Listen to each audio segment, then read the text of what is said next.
Hello student, मैं विशाल सिंह। आप लोग को आज बिहार बोर्ड 12th क्लास में जो इम्पोर्टेंट ऑब्जेक्टिव क्वेश्चन है उस क्वेश्चन को लेकर आया हूँ। विषय है राजनीतिक शास्त्र। राजनीतिक शास्त्र में दो पुस्तक है, जिसमें से पहला पुस्तक है स्वतंत्रता के समय भारत की राजनीति, और उसमें भी पहला चैप्टर है। उस चैप्टर का नाम है एक दलीय प्रभुत्व का दौर। एक दलीय प्रभुत्व का दौर का मतलब हुआ कि राजनीति में किसी एक दल का प्रभुत्व का दौर चल रहा हो, जब एक ही दल को केंद्र और राज्यों में सत्ता स्थापित हो, या बार बार हो रहे आम चुनावों में जब एक ही दल को बहुमत प्राप्त होता हो, इस व्यवस्था को कहा जाता है एक दलीय प्रभुत्व का दौर। ठीक है, उसी का ऑब्जेक्टिव क्वेश्चन है जो इम्पोर्टेंट क्वेश्चन है, उसके विषय में हम लोग बात करेंगे। सबसे पहला क्वेश्चन, और जिसको सभी बच्चों को जानना चाहिए, कि भारतीय संविधान को कब लागू किया गया था? भारतीय संविधान को कब लागू किया गया था? इसका आंसर होगा 26 जनवरी 1950। 26 जनवरी 1950 को भारतीय संविधान को लागू किया गया था, और इसी दिन गणतंत्र दिवस भी मनाया गया था। अगला क्वेश्चन है, दूसरा नंबर जो क्वेश्चन है, 1930 में गांधी जी ने किस आंदोलन की शुरुआत की थी? इसका आंसर हो जाएगा सविनय अवज्ञा आंदोलन। 1930 में गांधी जी ने जो आंदोलन की शुरुआत किया था उसका नाम था सविनय अवज्ञा आंदोलन। अगला क्वेश्चन है, तीसरा नंबर, कि भारत के प्रथम उपराष्ट्रपति कौन थे? भारत के प्रथम उपराष्ट्रपति कौन थे? इसका आंसर होगा doctor S Radhakrishnan. Doctor S Radhakrishnan, इनका पूरा नाम हम अगर कहें तो डॉक्टर सर्वपल्ली राधाकृष्णन था। इनके ही जन्म दिवस पर 5 सितंबर को शिक्षक दिवस भी मनाया जाता है। भारत में द्वितीय आम चुनाव कब हुआ? द्वितीय आम चुनाव भारत में 1957 में हुआ। ठीक है, अगला क्वेश्चन है, भारतीय संविधान का निर्माण किसने किया? तो भारतीय संविधान के निर्माणकर्ता में सबसे प्रमुख नाम जो आता है डॉक्टर बी आर अम्बेडकर, अर्थात हम कहें तो डॉक्टर बाबा साहब भीमराव अम्बेडकर का नाम आता है। तो इसका आंसर क्या होगा? भारतीय संविधान का निर्माण किसने किया? तो डॉक्टर बी आर अम्बेडकर ने। अगला क्वेश्चन है, मुस्लिम लीग की स्थापना कब हुई? मुस्लिम लीग की स्थापना कब हुई थी? तो मुस्लिम लीग की स्थापना 1906 ईस्वी में हुई थी। अगला क्वेश्चन है, 1885 के में किस राजनीतिक दल की स्थापना हुई? सबसे पुराने राजनीतिक दल की अगर हम बात करें, जिसकी स्थापना एक ब्रिटिश रिटायर्ड सिविल सेवक ने किया था, इस पार्टी का नाम था भारतीय राष्ट्रीय कांग्रेस। तो 1885 ईस्वी में किस पार्टी की स्थापना हुई थी? भारतीय राष्ट्रीय कांग्रेस की। अगला क्वेश्चन है, 8वां नंबर क्वेश्चन, पहली लोकसभा में निर्वाचित सदस्यों की संख्या कितनी थी? पहली लोकसभा का आम चुनाव हुआ था, उसमें कितने सदस्य निर्वाचित होकर आए थे, कितने सदस्य चुनाव जीतकर आए थे? इसका आंसर होगा 489। ठीक है, अगला क्वेश्चन है, भारतीय राष्ट्रीय कांग्रेस पार्टी की स्थापना कब हुई थी? भारतीय राष्ट्रीय कांग्रेस की स्थापना कब हुई थी? इसका आंसर हो जाएगा 1885 ईस्वी में। अगला क्वेश्चन है, ए.ओ. ह्यूम नामक अंग्रेज किस राजनीतिक दल की स्थापना की? तो इसका भी आंसर हम लोग जो आगे पीछे दो क्वेश्चन पढ़े सेम वही क्वेश्चन है, बस बार बार इस क्वेश्चन को घुमा रहा है। तो इसका आंसर होगा भारतीय राष्ट्रीय कांग्रेस। अगला क्वेश्चन है, समाजवादी पार्टी की स्थापना किसके नेतृत्व में किया गया था? समाजवादी पार्टी की स्थापना किसके नेतृत्व में, किसके मार्गदर्शन में किया गया था? तो जयप्रकाश नारायण। जयप्रकाश नारायण के बारे में हम आप लोगों को बता देना चाहते हैं कि जयप्रकाश नारायण का जन्म एक ऐसे गांव में हुआ था जो बिहार और उत्तर प्रदेश दोनों राज्यों में पड़ता है, जिसका नाम है सिताब दियारा। उसका कुछ हिस्सा छपरा जिला में, बिहार के छपरा जिला में लगता है, और कुछ हिस्सा जो है उत्तर प्रदेश के बलिया जिला में लगता है। जयप्रकाश नारायण ने उनके ही नेतृत्व में छात्र आंदोलन हुआ था, जो कि पूरे विश्व प्रसिद्ध आंदोलन रहा। अगला क्वेश्चन है, पंचशील समझौता किन देशों के बीच हुई थी? पंचशील समझौता किन देशों के बीच हुई थी? तो पंचशील समझौता भारत और चीन के बीच हुआ था। भारत और चीन के बीच। गुट निरपेक्ष आंदोलन एक अंतर्राष्ट्रीय संस्था है। गुट निरपेक्ष आंदोलन एक अंतर्राष्ट्रीय संस्था है। इसकी स्थापना कब हुई थी? गुट निरपेक्ष की स्थापना जब हुई 1961 ईस्वी में। गुट निरपेक्ष की स्थापना कब हुई? 1961 ईस्वी में। गुट निरपेक्ष का मतलब होता है जो किसी भी गुट में शामिल न हो, न सीटों में न नातों में। विश्व एक समय ऐसा था कि दो ध्रुवों में बट गया था, एक सोवियत संघ में और एक था अमेरिका। तो इन दोनों में से किसी में न जो था वही था क्या? गुट निरपेक्ष। 1452 के आम चुनाव में भारतीय जनसंघ को कुल कितने स्थानों पर विजय प्राप्त हुआ था? 1952 के आम चुनाव में भारतीय जनसंघ को कुल कितने स्थानों पर विजय प्राप्त हुआ था? इसका आंसर हो जाएगा 3। जनसंघ ने सिर्फ 3 सीटों पर 1952 में चुनाव जीता था। एक दलीय प्रभुत्व के संबंध में कौन सा कथन सत्य है? इसमें है विकल्प के रूप में किसी मजबूत राजनीतिक दल का भाव। दलीय प्रभुत्व का स्थापना कब होता है? जब विकल्प के रूप में कोई मजबूत राजनीतिक दल नहीं मिलती है, तब जाकर एक ही दल बार बार चुनाव जीतती है। तब इस तरह की व्यवस्था जब स्थापित हो जाती है तो उसको कहते हैं दलीय प्रभुत्व का दौर। अगला क्वेश्चन है 1959 में केरल में साम्यवादी सरकार के मुख्यमंत्री कौन थे? 1959 मतलब कि 1959 में केरल के साम्यवादी सरकार के मुख्यमंत्री कौन थे? इसका आंसर होगा PMS नंबूदिरिपाद। अगला क्वेश्चन है साम्यवादी दल की स्थापना किस वर्ष में थी? साम्यवादी दल की स्थापना 1924 ईस्वी में हुई थी। अगले क्वेश्चन के बारे में जब बात करें, साम्यवादी दल का मुख्य उद्देश्य क्या रहा? तो साम्यवादी दल का एक उद्देश्य नहीं होता है, इसका कुछ ऑप्शन हम आप लोगों को देते हैं, फिर इस ऑप्शन में से हम बताएंगे कि इसमें से कौन सा ऑप्शन सही है और कौन सा ऑप्शन गलत है। पहला है समाजवाद का तथा साम्यवाद की स्थापना। कह रहे हैं पहला ऑप्शन समाजवाद और साम्यवाद की स्थापना, तो ये पहला ऑप्शन सही है। गरीब मजदूरों किसानों को शोषण से मुक्ति, गरीब मजदूरों किसानों को शोषण से मुक्ति दिलाना। और तीसरा ऑप्शन जो है सी नंबर ऑप्शन है पूंजीवाद की समाप्ति। और चौथा ऑप्शन जो ऑप्शन नंबर डी है उपयुक्त सभी। इसमें से जितना भी हम लोग तीनों ऑप्शन पढ़े यह तीनों ऑप्शन सही था, इसलिए इसका आंसर होगा उपयुक्त सभी। अगला क्वेश्चन है भारतीय जनसंघ की स्थापना का मुख्य उद्देश्य थे। और भारतीय जनसंघ का स्थापना किस लिए हुआ था, इसका मुख्य उद्देश्य क्या था, इसके विषय में हम बात करते हैं। तो इसमें हिंदू धर्म एवं संस्कृति की रक्षा करने के लिए जनसंघ की स्थापना की गई थी। अगला क्वेश्चन है किस दल ने एक देश एक संस्कृति और एक राष्ट्र के विचार पर बल दिया? इसका आंसर हो जाएगा कांग्रेस। कांग्रेस ने कहा कि एक देश एक संस्कृति और एक राष्ट्र, ठीक है। इसका आंसर क्या हो जाएगा? कांग्रेस पार्टी। 1977 में 1977 में भारतीय जनसंघ का विलय किस पार्टी में हुआ? इसका आंसर हो जाएगा जनता पार्टी में। जनसंघ जो था जो शुरू में स्थापना किया गया था जिससे हिंदुओं की रक्षा के लिए, उनकी संस्कृति की रक्षा के लिए, वो 1977 में जनता पार्टी में जाकर विलय हो गया। अगला क्वेश्चन है राम मनोहर लोहिया के नेतृत्व में किस पार्टी का गठन किया गया? इसका आंसर हो जाएगा संयुक्त समाजवादी दल। संयुक्त समाजवादी दल।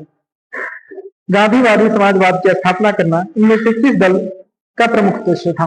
गांधीवादी समाजवाद की स्थापना करना इनमें से किस दल का प्रमुख उद्देश्य था? इसका आंसर हो जाएगा स्वतंत्र पार्टी।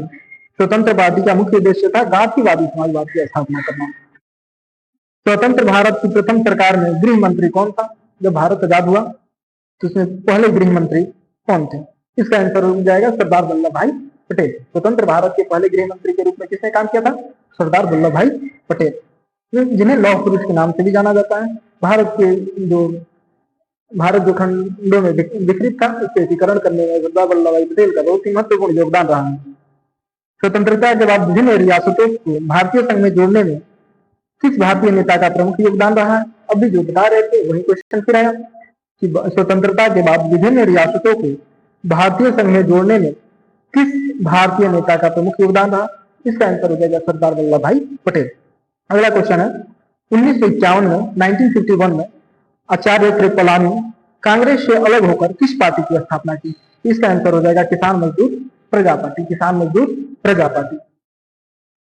संस्थागत क्रांतिकारी दल किस देश की राजनीतिक दल है? संस्थागत क्रांतिकारी दल किस देश की राजनीतिक दल है? इसका आंसर हो जाएगा मैक्सिको। अगला क्वेश्चन है भारत के द्वितीय आम चुनाव में किस राज्य से कांग्रेस पार्टी को पराजित होना पड़ा और वहां साम्यवादी की सरकार बनी?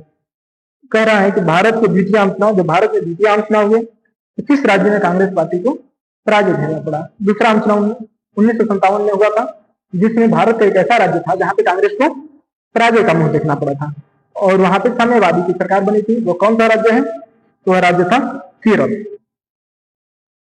1960 1960 का दशक कांग्रेस पार्टी के लिए खतरनाक दशक माने जाने के पीछे निम्न में से प्रमुख कारण कौन सा? कह रहा है कि 1960 में 1960 के दशक में कांग्रेस पार्टी के लिए खतरनाक दशक माने जाने के पीछे प्रमुख कारण कौन से हैं? तो इसमें एक कारण नहीं है। और पहला कारण चीन का आक्रमण। उसी समय 1960 में चीन ने आक्रमण किया था भारत पर, 1960 के दशक में ही। बढ़ती गरीबी और बेरोजगारी। देश की आजाद हुए महज 13 साल में हुए थे और देश में गरीबी और बेरोजगारी बढ़ती जा रही थी। सांप्रदायिक और क्षेत्रीय विभाजन, सांप्रदायिकता बढ़ गई थी, धर्म के प्रति लोगों की कट्टरता, धर्म को लेकर लोगों में झड़प और झगड़े, और दूसरी तरफ क्षेत्रीय विभाजन। और तीसरा ऑप्शन है यहाँ पे सांप्रदायिक और क्षेत्रीय विभाजन, तो सॉरी चौथा ऑप्शन है यहाँ पे उपयुक्त सभी। इसमें आंसर होगा उपयुक्त सभी। 1960 के दशक में कांग्रेस पार्टी के लिए खतरनाक दशक इसलिए माना जाता है क्योंकि चीन उसी टाइम आक्रमण किया था 1960 के दशक में ही, और भारत में गरीबी बढ़ रही थी, बेरोजगारी बढ़ रही थी, साथ ही सांप्रदायिक और क्षेत्रीय विभाजन भी बढ़ रहा था। इसलिए इसमें ऑप्शन में होगा चारों उपयुक्त सभी। 1957 के चुनाव में साम्यवादी दल का मुख्य कार्यक्रम थे।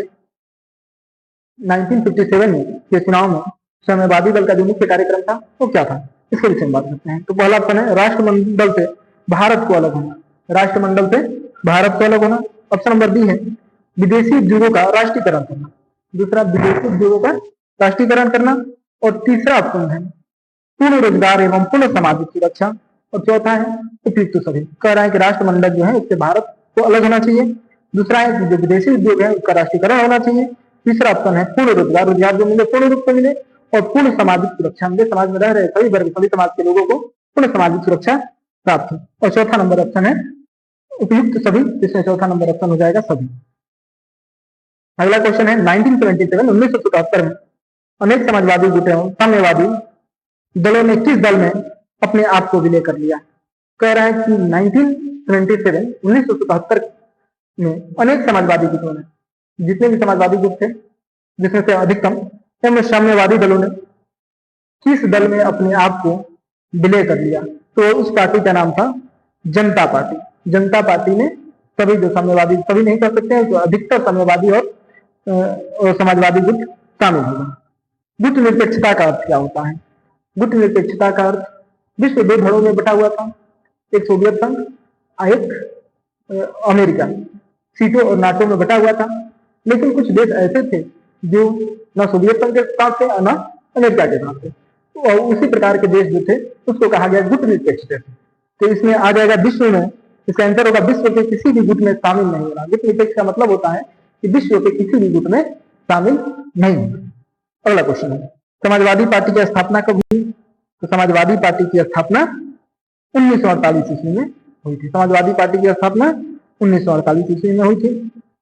अगला क्वेश्चन है 1937 ईस्वी में डॉक्टर भीमराव अम्बेडकर ने किस पार्टी की स्थापना की। आंसर होगा रिपब्लिक पार्टी। अगला क्वेश्चन है 35 नंबर क्वेश्चन। 1939 में 1939 में नेताजी सुभाष चंद्र बोस के नेतृत्व में किस पार्टी की स्थापना की गई। इसमें आंसर होगा आजाद हिंद पार्टी की स्थापना। ठीक है। अगला क्वेश्चन है 1959 में स्थापित स्वतंत्र पार्टी की संस्थापक निम्नलिखित में से किसे माना जाता है। स्वतंत्र पार्टी के संस्थापक जो 1959 में हुआ था उसको संस्थापक किसे माना जाता है। तो आंसर होगा राजगोपालाचारी। अगला क्वेश्चन है किस वर्ष चीन ने भारत पर आक्रमण किया था। तो आंसर होगा 1962 में। 1962 में चीन ने भारत पर आक्रमण किया था। गुट निरपेक्ष देशों का प्रथम शिखर सम्मेलन आयोजित किया गया। कह रहे हैं कि गुट निरपेक्ष देशों का प्रथम शिखर सम्मेलन कहां पर आयोजित किया गया। इसका आंसर हो जाएगा आपका बेलग्रेड में। बेलग्रेड में पहला गुट निरपेक्ष देशों का शिखर सम्मेलन आयोजित किया गया था।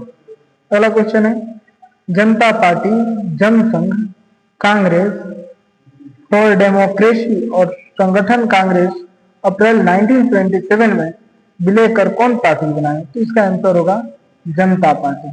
जनता पार्टी, जनसंघ, कांग्रेस फॉर डेमोक्रेसी और संगठन कांग्रेस अप्रैल 1977 में विलय कर और कौन सी पार्टी बनाई। तो इसका आंसर हो जाएगा जनता पार्टी।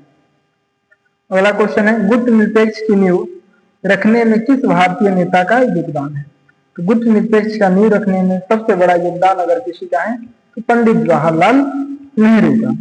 इसका आंसर होगा पंडित जवाहरलाल नेहरू। गैर कांग्रेसवाद का नारा किसने दिया। गैर कांग्रेसवाद का नारा किसने दिया। तो इसका आंसर होगा जयप्रकाश नारायण। छात्र आंदोलन के समय जयप्रकाश नारायण को जेल भी जाना पड़ा था, जिसके कारण वो बहुत आहत हुए थे और उन्होंने नारा दिया कि कांग्रेस गैर कांग्रेसवादी। अगला क्वेश्चन है, भारतीय कम्युनिस्ट पार्टी किस वर्ष दो विरोधी दलों में बट गई? इसका आंसर होगा 1964, 1964। स्वतंत्रता प्राप्ति के बाद भारत के सामने प्रमुख चुनौती कौन सी थी? इसका आंसर हो जाएगा, एक चुनौती नहीं थी। जब भारत स्वतंत्र हुआ तो भारत के सामने अनेक चुनौतियां थी, जिसमें से कुछ चुनौती प्रमुख चुनौतियों के विषय में हम बात करते हैं यहाँ पे। पहला कि राष्ट्रीय एकता की चुनौती। सबसे पहले था कि भाषा, क्षेत्र, संस्कृति, भाषा, क्षेत्र और संस्कृति में लोग बटे हुए थे, जातिगत विषमताएं थी, धार्मिक विषमताएं थी, जिससे राष्ट्रीय एकता की चुनौती बनी हुई थी। पहला ऑप्शन ये है। दूसरा है लोकतांत्रिक व्यवस्था की स्थापना की चुनौती। एक लंबे समय के बाद राजतंत्र 800 वर्षों तक मुगलों ने राज किया, उसके बाद से लगभग 200 वर्षों तक ब्रिटिश शासन रहा। अब उसके बाद से जब पूरे तरह से राजस्व खोखला हो चुका था, उस स्थिति में भारत स्वतंत्र हुआ था, तो उस समय लोकतंत्र की स्थापना करना एक सबसे बड़ी चुनौती के रूप में उभर कर सामने आया था। तीसरा ऑप्शन है गरीबी एवं बेरोजगारी की चुनौती। तीसरा, क्योंकि आजादी के समय भारतीय लोग काफी गरीब हो चुके थे, क्योंकि संसाधनों का दोहन अंग्रेजों के द्वारा काफी हद तक कर दिया गया था, जिससे गरीबी और बेरोजगारी का स्तर भारत में काफी ज्यादा बढ़ गया था। इस प्रकार से अगर चौथा ऑप्शन हम कहें कि इनमें से सभी, इसका आंसर होगा इनमें से सभी। अगला क्वेश्चन है, कांग्रेस का विभाजन का प्रमुख कारण क्या रहा? कांग्रेस का विभाजन का प्रमुख कारण क्या रहा? इसका एक कारण नहीं है, कई कारण है। लॉर्ड कर्जन का प्रतिक्रियावादी शासन। लॉर्ड कर्जन जो था उसका प्रतिक्रियावादी शासन। दूसरा है धार्मिक पुनरुत्थान और तीसरा है लाल बाल पाल के अग्र विचार और चौथा है इनमें से सभी। इसका आंसर हो जाएगा इनमें से सभी। अगला क्वेश्चन की अगर हम बात करें, कांग्रेस का प्रभुत्व काल कब से कब तक रहा? कांग्रेस का प्रभुत्व काल कब से कब तक माना गया? इसका आंसर हो जाएगा 1952 से 1967 तक। 1952 से लेकर 1967 तक कांग्रेस का प्रभुत्व काल रहा। अगला क्वेश्चन है, उपनिवेशिक शासन से मुक्त हुए बहुत से देशों में और लोकतांत्रिक शासन अपनाने के पीछे मुख्य कारण थे। देखिए, औपनिवेशिक शासन का मतलब हुआ कि ब्रिटिश जब या कोई देश, ताकतवर देश किसी कमजोर देश पर बलपूर्वक तो शासन करता है, तो उस देश को कहा जाता है औपनिवेशिक शासन। बहुत सारे देश औपनिवेशिक शासन से मुक्त हुए। मुक्त होने के बाद से वो लोकतंत्र को ना अपनाकर अलोकतांत्रिक व्यवस्था में अपने आप को ढाल लिए। इसके पीछे कारण क्या था? तो एक क्वेश्चन है, देश में मतभेद एवं संघर्ष को बढ़ावा मिला। और औपनिवेशिक शासन से मुक्त होने के बाद जब वो लोकतंत्र को नहीं अपनाए तो उनके देश में क्या मिला? देश में भेदभाव एवं संघर्ष को बढ़ावा मिला। क्षेत्रीय असंतुलन को बढ़ावा मिला, सभी क्षेत्रों में असंतुलन स्थापित हुआ। और तीसरा ऑप्शन है एक दल का प्रभुत्व बढ़ा। और चौथा ऑप्शन है विकास की गति अवरुद्ध हो जाएगी। तो इसमें से आंसर होगा आपका, देश में मतभेद एवं संघर्ष को बढ़ावा मिलेगा। जब उपनिवेशिक शासन हटी, वहां पर अलोकतांत्रिक शासन आएगी तो देश में मतभेद होगा, क्योंकि जो पहले शासन करता था वो भी हमारा दोहन करता था और अलोकतांत्रिक व्यवस्था में फिर से कोई एक व्यक्ति प्रधान रहेगा जो अब हम लोगों का शोषण करेगा। इसलिए देश में मतभेद होगा और संघर्ष बढ़ेगा। तो इसका आंसर ये होगा। चौथा अगला क्वेश्चन है 47 नंबर, भारतीय निर्वाचन आयोग का गठन कब किया गया? भारतीय निर्वाचन आयोग का गठन कब किया गया? भारतीय निर्वाचन आयोग जो चुनाव करवाता है उसका गठन भारत में कब किया गया? इसका आंसर हो जाएगा जनवरी 1950 में। भारतीय चुनाव आयोग का गठन जनवरी 1950 1950 में किया गया। 1950 में भारत के प्रथम चुनाव आयुक्त थे। भारत के प्रथम चुनाव आयुक्त कौन थे? भारत के प्रथम चुनाव आयुक्त थे सुकुमार सेन। सुकुमार सेन। भारतीय निर्वाचन आयोग का मुख्य कार्य निम्नलिखित में से कौन था? भारतीय चुनाव आयोग का जो था, भारतीय निर्वाचन आयोग का मुख्य कार्य क्या था? तो इसमें आंसर होगा स्वतंत्र एवं निष्पक्ष चुनाव कराना। भारतीय चुनाव आयोग का काम क्या है? स्वतंत्र एवं निष्पक्ष चुनाव कराना। संसद समझौता कब हुआ था? पंचशील समझौता कब हुआ था? तो इसका आंसर हो जाएगा 29 अप्रैल 1954 को पंचशील समझौता भारत और चीन के बीच हुआ था। इस प्रकार जो जितने भी ऑब्जेक्टिव इंपोर्टेंट क्वेश्चन है जो बोर्ड एग्जाम, बिहार बोर्ड के एग्जाम में आ सकते हैं, वो सारे क्वेश्चन इस वीडियो के माध्यम से हम आप लोगों के समक्ष बता रहे हैं। और ज्यादा हमारे बारे में जानने के लिए और जितने भी क्लास हैं ऑब्जेक्टिव क्वेश्चन करने के लिए चैनल को सब्सक्राइब कर लें। धन्यवाद।